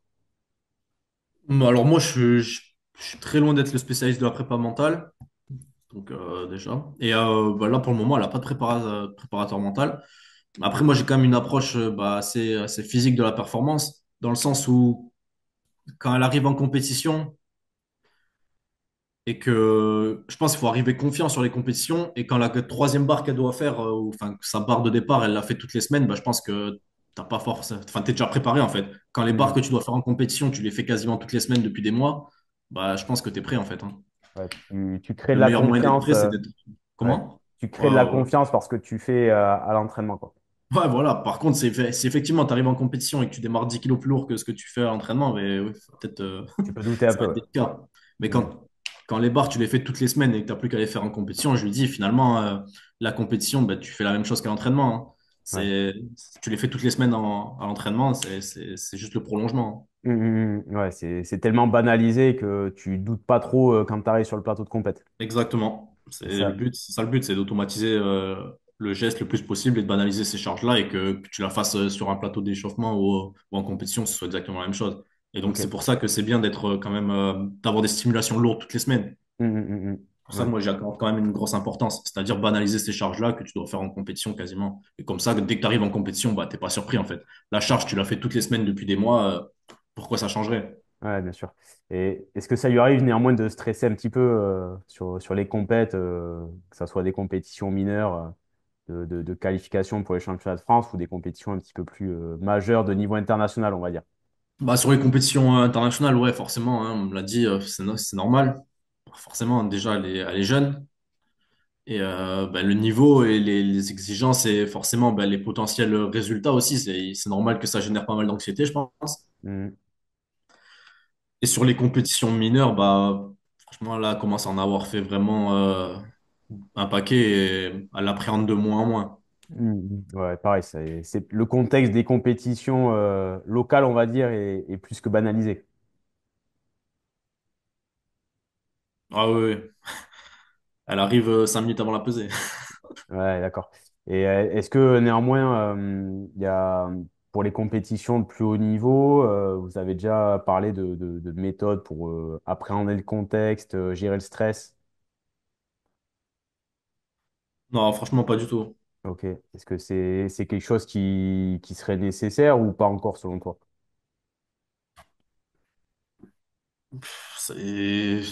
Je sais pas à quel point ça peut être un peu. Là, c'est vraiment délicat. Comme je l'ai dit, je suis pas le spécialiste et je sais pas à quel point ça pourrait être significatif sur la performance. Hmm. Moi, je fais juste en sorte qu'elle arrive dans les meilleures conditions, qu'elle soit sûre d'elle, que les barres qu'elle doit faire en compétition, elle les fasse quasiment toutes les semaines d'entraînement. Et je me dis, bah, si elle arrive dans ces conditions, en fait, tout va bien se passer. Elle est consciente que les barres qu'elle doit faire, bah, c'est banalisé. Ok. Et donc, forcément, je Ok. pense qu'elle est dans les meilleures conditions pour ça. Et après, bah, effectivement, on peut toujours tout optimiser. Est-ce que Hmm. c'est nécessaire? Je ne suis pas en mesure de répondre. Ouais, peut-être que ça sera une étape supplémentaire dans son process. On rappelle qu'elle a que 16 ans et il faut amener les choses petit à petit. On va parler un petit peu, ben justement, tu l'as évoqué, nutrition, sommeil, récupération. On va essayer d'aller un petit peu plus en profondeur. C'est quoi la place que vous accordez à la nutrition? Est-ce que toi, tu lui donnes des premiers niveaux de conseil? Est-ce qu'elle est attentive sur son alimentation ou est-ce que, elle a une alimentation classique d'adolescente, on va dire? Ça a pas mal évolué au cours des derniers mois, là, des dernières années même. Dans le sens où, bah, forcément, moi, sur sa perte de poids, je lui ai quand même conseillé ce qu'elle avait à faire. Mais après, bah, c'est-à-dire qu'elle est lycéenne, donc elle mange au lycée le midi. Et bah, elle a 16 ans, donc elle mange avec ses parents le matin et le soir. Et elle se fait une collation à 16 heures. Donc là, ses parents, ils sont hyper investis dans sa pratique. Donc ils font tout pour qu'elle soit dans les meilleures conditions, hein, simplement. Et donc elle a une alimentation qui est quand même qui est extrêmement saine et qui est propice au développement de la masse musculaire et de la performance. Mhm. Après, je pense pas que ce soit optimisé au gramme près, Bien mais c'est sûr. quand même, elle mange pas n'importe quoi, ça c'est Ouais, sûr. ouais, il n'y a peut-être pas besoin à son âge que ça soit optimisé au gramme près. Ouais, voilà, exactement. Non, Mais, je suis je suis le premier à le dire. Mais ouais, en tout cas, fais attention, elle mange de manière saine et en quantité suffisante, je pense, pour ouais. développer ce qu'il faut. De toute façon, pour pouvoir s'entraîner quotidiennement, voire bi-quotidiennement, si derrière, tu n'as pas un support nutritionnel qui est suffisant en termes d'apport énergétique Il y et a un en termes objectif, ouais, bien sûr. qualitatifs, tu ne tiens pas la charge, hein, tout simplement. Euh, ok, est-ce que tu donnes des conseils spécifiques pour optimiser sa récupération après des grosses séances d'entraînement? Pas spécialement, pareil, ça fait 6 ans qu'on s'entraîne. Je pense que petit à petit, là, elle connaît son corps en fait. Je pense là, ça fait 6 ans qu'elle s'entraîne tous les jours. Elle doit savoir ce qui est le mieux pour elle. Elle doit avoir une certaine conscience. Et bon, aujourd'hui, je- pas spécialement de conseils à lui donner sur la récupération, si ce n'est de bien dormir en fait, hein. Ouais, ouais, ça reste la base. de Ouais, démarrage. voilà, Ouais, franchement. c'est clair, c'est clair, c'est clair. Euh, ok. Par rapport aux compétitions internationales, bah, des fois il y a des déplacements, des fois ça peut être justement un petit peu perturbant par rapport au sommeil. Est-ce que c'est des choses qui ont déjà été, qu'elle t'a déjà rapporté ou c'est pas encore une problématique? Bon, non, franchement, c'est pas une problématique, hein, mais le seul déplacement dont elle m'avait dit qu'il avait été problématique, enfin problématique, non, mais qui avait été vraiment très long, c'était le voyage au Pérou, là. Mhm. Il y avait un peu plus de quasiment 11 heures dans l'avion, je crois, et ça avait l'air long. Ouais, ouais, ouais. Bon, on l'a quand même réussi à performer, visiblement, donc ça va. Ouais, ça fait aussi partie de l'apprentissage de bien gérer Exactement. les transits, on va dire.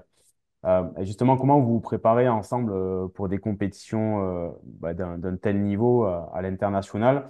Est-ce qu'il y a une préparation spécifique sur ces échéances, sachant qu'au niveau local, elle survole littéralement sa catégorie chez les jeunes? Ouais. Est-ce que du coup, il y a une préparation spécifique?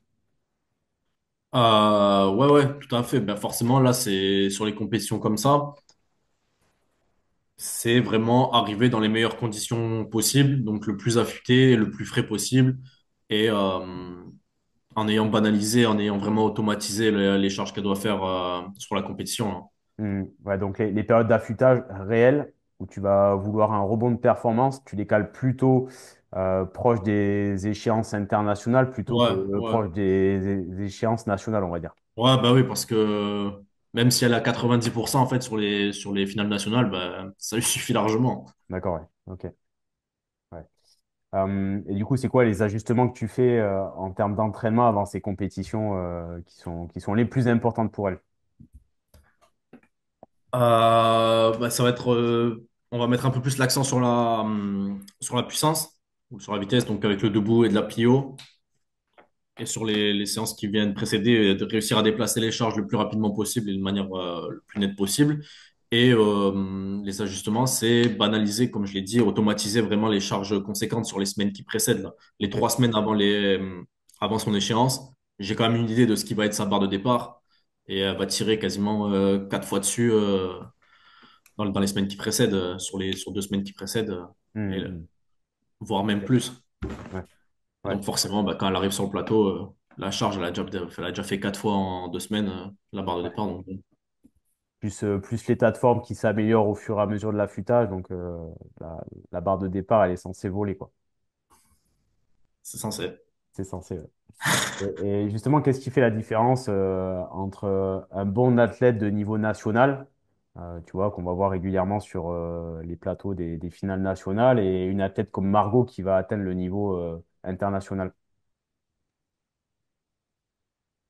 Euh, je pense, là encore, pour moi, il va y avoir le niveau de force. C'est-à-dire, bah, tu prends un athlète champion de France ou vice-champion de France d'une catégorie et un mec international de la même catégorie. Je pense qu'il y a 50 ou 60 kilos d'écart sur le squat nuque déjà. Ok.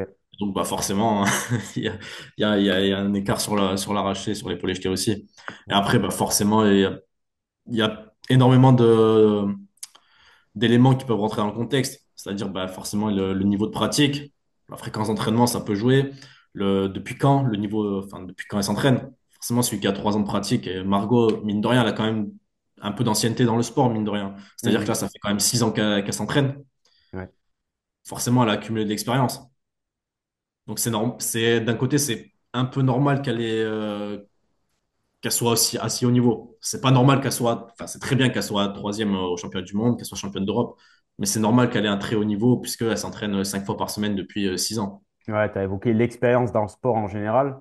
Et on voit bien que ceux qui arrivent à durer, ils ont avant tout de l'expérience dans le sport et avant d'avoir de l'expérience dans leur pratique. Tout à fait, Ça, c'est tout à fait. intéressant. Ok, on insiste encore sur les niveaux de force et je suis bien d'accord avec toi. Pour terminer sur le process de perf de Margot, on va parler un petit peu du travail d'équipe. Tu as évoqué le fait qu'elle voit maintenant de manière préventive le kiné. Est-ce qu'il y a d'autres professionnels, que ça soit sur l'aspect médical ou sur l'aspect gestion du temps, avec qui vous collaborez pour optimiser son process? Ah, pas vraiment, non. Donc après, bah, elle a la chance d'avoir le club qui est ouvert toute la journée, c'est-à-dire que des fois, elle peut même venir s'entraîner le matin avant les cours. Ok. Ça, c'est aussi une chance parce qu'il n'y a pas tous les clubs d'haltéro qui sont ouverts les matins. Il y a Mhm. beaucoup d'assos qui ouvrent que l'après-midi. Donc nous, on a la chance d'avoir une salle qui est ouverte du matin au soir. Et donc du coup, bah, ça lui permet là encore d'optimiser son entraînement. C'est-à-dire que bah, si elle commence des fois à midi ou à 11 heures, bah, elle peut venir s'entraîner le matin. Ouais. Et après, elle a aussi un soutien financier de la commune ou du CDOS, pardon. Ok. Et Ouais. donc, bah, mine de rien, c'est quand même conséquent. Ça lui montre qu'elle a un soutien. Et bah, à son âge, c'est très bien, je pense. Ouais, donc malgré son jeune âge, on va dire, il y a déjà une petite équipe autour d'elle qui est là pour l'accompagner, donc c'est super. Et est-ce que Margot, elle participe activement aux décisions concernant son entraînement? Ou est-ce que c'est toi qui décides de tout? Comment vous organisez la prise de décision en fait? Bah, non, elle décide absolument pas. C'est moi qui décide de tout, de toutes ces séances de la semaine. Ok. Et par rapport à tout ce qui est ajustement, c'est toi qui fais en fonction de ce qu'elle te dit? Ouais. C'est-à-dire en fonction de ce qu'elle me dit. Ouais, par rapport à son état de forme, tu vois, des choses comme ça, par rapport à son ressenti sur les Bah là, séances. c'est pareil. Ça fait un petit moment que je m'entraîne avec elle. Je commence à quand même à bien savoir quand quand ça va pas. Même autrement que sur le plan sportif, même, hein. Mm. Quand est-ce qu'elle est en forme sportivement ou pas et quand est-ce que bah, elle est un peu tourmentée ou pas. Et donc ça, je peux m'adapter moi en conséquence.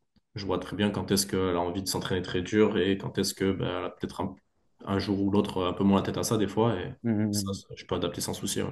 Donc, ouais, l'expérience dans la relation entraîneur-entraîné, je pense que c'est aussi important pour bien connaître ses athlètes et être capable de s'ajuster quand il faut s'ajuster. Ouais. Ok, Tommy, parfait. On va parler un petit peu du futur maintenant et des perspectives avec Margot. C'est quoi les objectifs pour les prochaines années là, sur le moyen long terme, on va dire? Bah, ça va être continuer d'améliorer son niveau de performance. Donc là, d'avoir le meilleur niveau possible. Qualification, championnat d'Europe, championnat du monde jeune. Et bah, forcément, intégrer dans les années qui arrivent là une structure de haut niveau. Ok. Et du coup, ouais, championnat du monde banalisé, on va dire. Là, c'est une nouvelle catégorie, donc on verra ce qu'il en est, mais j'espère. Ok. Donc là, elle a fait troisième au monde. Est-ce qu'il y a un objectif d'améliorer cette perf ou c'est quelque chose de satisfaisant qu'elle veut déjà reproduire? Ça va être compliqué, honnêtement, parce que bah, comme je viens de le dire, là, elle monte d'une catégorie très, très concurrentielle. Donc, l'essentiel, je pense, là, à cet âge-là, on va pas se dire il faut à tout prix des médailles, c'est juste faire de son mieux, marquer une progression significative sur les charges, et après, bah, c'est tout ce qui importe, je pense. Ok. Donc, tu as parlé du changement de catégorie. Bon, sachant qu'elle a commencé l'haltéro quand même jeune pour une athlète française, on va dire. Comment tu comptes gérer pour éviter la lassitude? Bah, écoute, ça fait déjà 6 ans qu'elle s'entraîne 5, 6 fois par semaine.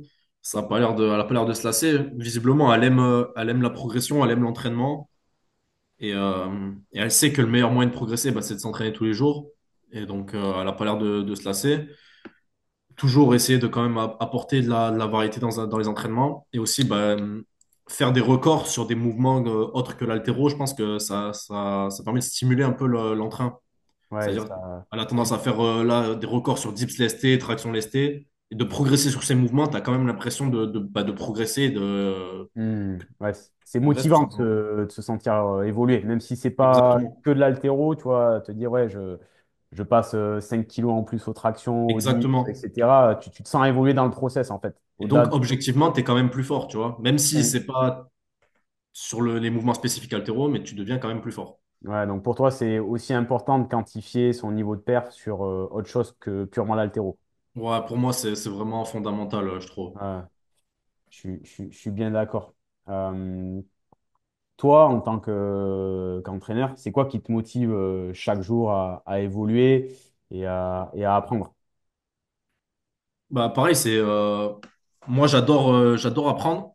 Donc vraiment, je me lève et je m'entraîne tous les jours pour ça, essayer d'en apprendre le plus possible et de partager. Et comme je l'ai dit, je pense que là, je suis un peu pareil que Margot.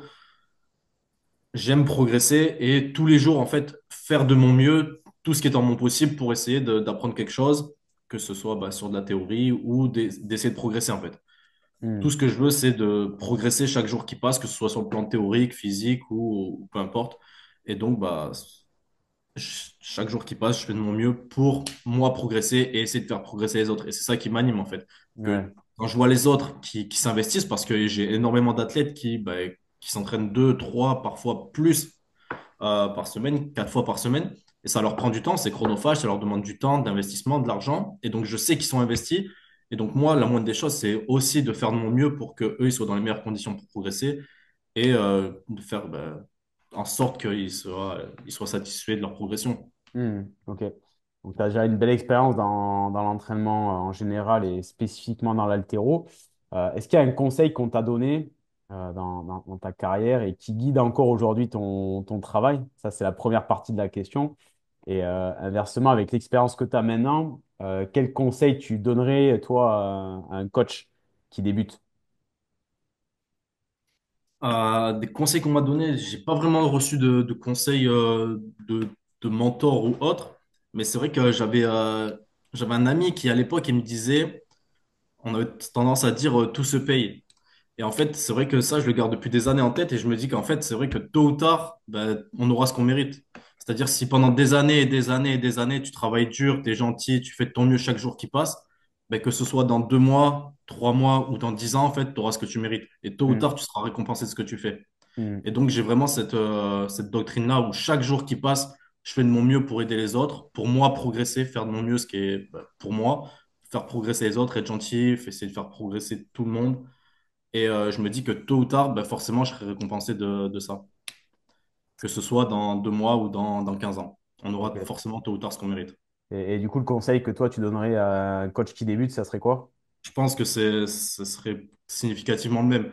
C'est-à-dire bah, persévérer, faire de ce qu'il pense être le mieux, donc être assidu sur ça, vraiment faire preuve de consistance, être hyper constant, et du coup que tôt ou tard, que ce soit bah, forcément le demain ou dans 10 ans, s'il est assidu sur ça, que tous les jours il répète la même chose, il fait en sorte de progresser chaque jour qui passe, ben, on aura ce qu'on mérite, je pense. Hmm, ok. Donc maintenant, avec l'expérience que tu commences à accumuler dans le sport en général, ta connaissance du système sportif français, ton expérience dans d'autres sports, qu'est-ce qui, selon toi, manque dans le système actuel pour permettre à plus d'athlètes comme Margot déjà d'être repérés et ensuite d'exceller dans notre sport? Alors ça, c'est une question qui est relativement délicate, je trouve, parce que bah, l'haltéro, c'est un sport de niche, donc on ne peut pas en faire partout. Donc ça, c'est peut-être une des premières limites. C'est-à-dire que pour faire de l'haltérophilie, tu es malheureusement quasiment obligé d'aller dans un club d'haltérophilie. Ouais. Et ça, ben, malheureusement, il n'y en a pas partout en France. Il n'y en a même pas dans tous les départements déjà. Si on prend les Landes, par exemple, vous êtes le seul Ben, club. on a quand même la chance d'avoir un club. Il y a des départements où il y a zéro club. Hmm. Donc, c'est quand même déjà un gros souci, je pense, le manque de clubs. Après, bah, la majorité des clubs sont des clubs associatifs. Donc, comme je le disais tout à l'heure, moi, j'ai la chance d'avoir un club qui est ouvert du matin au soir. Donc, on peut s'y entraîner bah, du matin au soir. Mais il y a beaucoup de clubs qui ont des horaires extrêmement restreints parce que, bah, il n'y a aucun salarié. Donc, Hmm. c'est-à-dire que le club, il est ouvert 2 ou 3 heures dans la journée. Donc, bah, ça limite forcément, là encore, le nombre de personnes. Et ça, le nombre de personnes qui peuvent venir s'entraîner dans les clubs est encore plus limité. Et forcément, ben, on ne peut pas faire de l'haltérophilie partout. Et après, ben, c'est un sport qui est un peu exilé. Ça a été longtemps associé à des mauvaises représentations. Il y a beaucoup de personnes qui ne connaissent pas ou mal l'haltérophilie aussi. Hmm. Et donc, c'est tous ces éléments qui, en fait, font qu'on manque potentiellement d'athlètes et que les meilleurs ne sont pas détectés. Ouais, ouais, on Parce n'a que pas Dieu une. sait qu'il y a énormément de gros potentiel, je pense. Ouais, tu penses que des Margot Kuchetova, il y en a d'autres en France? Moi, j'en suis sur le plan des qualités physiques, j'en suis 100% persuadé. Ouais. Après, bah, forcément, sur les aptitudes mentales, un peu moins. Ouais. C'est vrai que quand on fait des haltéros tours, des fois, on voit des gamins qui n'ont jamais fait d'haltéro et tu te dis, ah, ce gamin-là, il a un potentiel. Et peut-être Exactement. qu'effectivement, il fera jamais plus qu'un haltéro-tour parce qu'à proximité de chez lui, il n'y a pas de club. Et du coup, ma question, c'est est-ce que tu penses qu'il y a des choses à faire avec le milieu scolaire pour faire pratiquer plus l'haltéro, pour casser les codes qui font que ben, on pense souvent que l'haltéro, c'est pas bon pour les jeunes. Ouais, Euh, exactement. ouais, quelle serait ton approche par rapport au milieu scolaire, par exemple? Bah, moi, j'ai la chance et je suis le premier à dire que l'haltéro, au final, c'est extrêmement bon pour le développement moteur. Et ouais, il suffit de voir Margot aujourd'hui. Donc voilà, elle a démarré l'haltéro à 11 ans. Aujourd'hui, bah, c'est une sportive quasiment accomplie, elle est capable de tout faire. Donc je pense que c'est l'exemple parfait de l'haltéro dans les milieux scolaires. Il suffit de lui montrer, de montrer ça. C'est vraiment l'exemple parfait. Et je pense que ouais, il y a une cible importante là-bas, il y a une grosse niche et il y a des potentiels compétiteurs sur le haut niveau, mais il y a surtout un véritable intérêt bah, pour eux, parce que ouais, à une période, l'haltérophilie, c'est aussi l'école du dos. C'est-à-dire que effectivement, la performance, c'est important, mais aussi la santé, je pense que ça l'est encore plus. Et amener l'haltéro comme vecteur de santé plutôt que de performance, dans un premier temps, c'est probablement la meilleure des choses qu'on puisse faire. Ouais, on aurait un vrai outil de santé publique à faire pratiquer de l'haltéro dans les écoles pour venir contrer les effets négatifs de la sédentarité prolongée des élèves.